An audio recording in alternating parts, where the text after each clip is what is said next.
Hello everyone and welcome at this mini lecture. Today we will discuss the three functions of law as described by Mr. Jurgen Habermas. As we all know, law is there to organize just behavior. But how do we define just behavior? Well, Jurgen Habermas made a distinction between three particular purposes in law. The first is justice, the second is opportuness, and the third is legal certainty. Let's start with justice. Justice is a moral conviction of the majority of society, mostly, considering democracies that is, of what is right. This is a value judgment.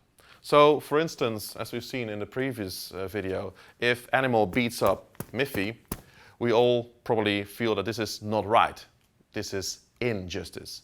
And therefore, we expect law to help us in creating rules that forbids this kind of behavior and enable us to do something about it. Justice.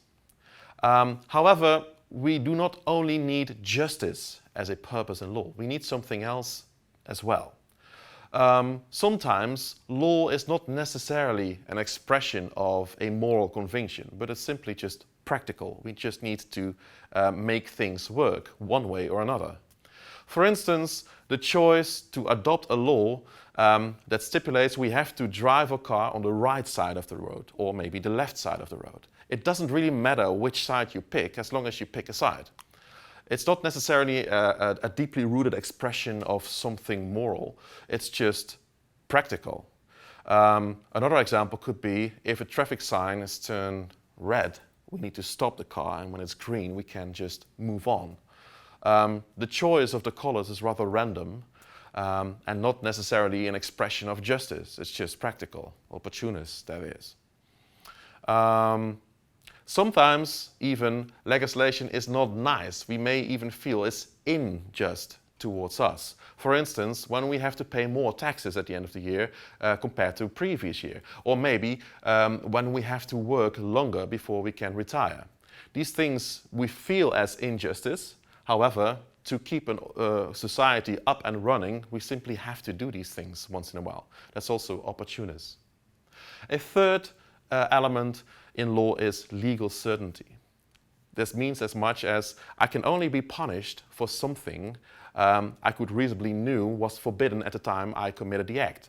So if I adopt a law that says from tomorrow onwards it's forbidden to sell any record of Justin Bieber, which would, by the way, be a really good idea, then I know that tomorrow I cannot buy these records anymore.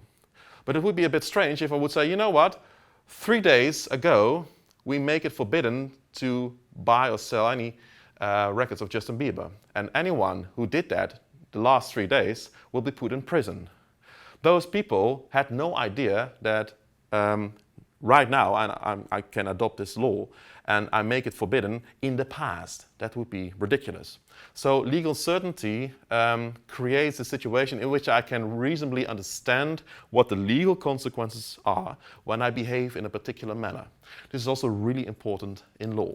So this combination of justice, the moral conviction something is right or wrong, opportunist, something is practical, needs to work, and legal certainty, I can reasonably predict the outcome of my behavior in terms of law.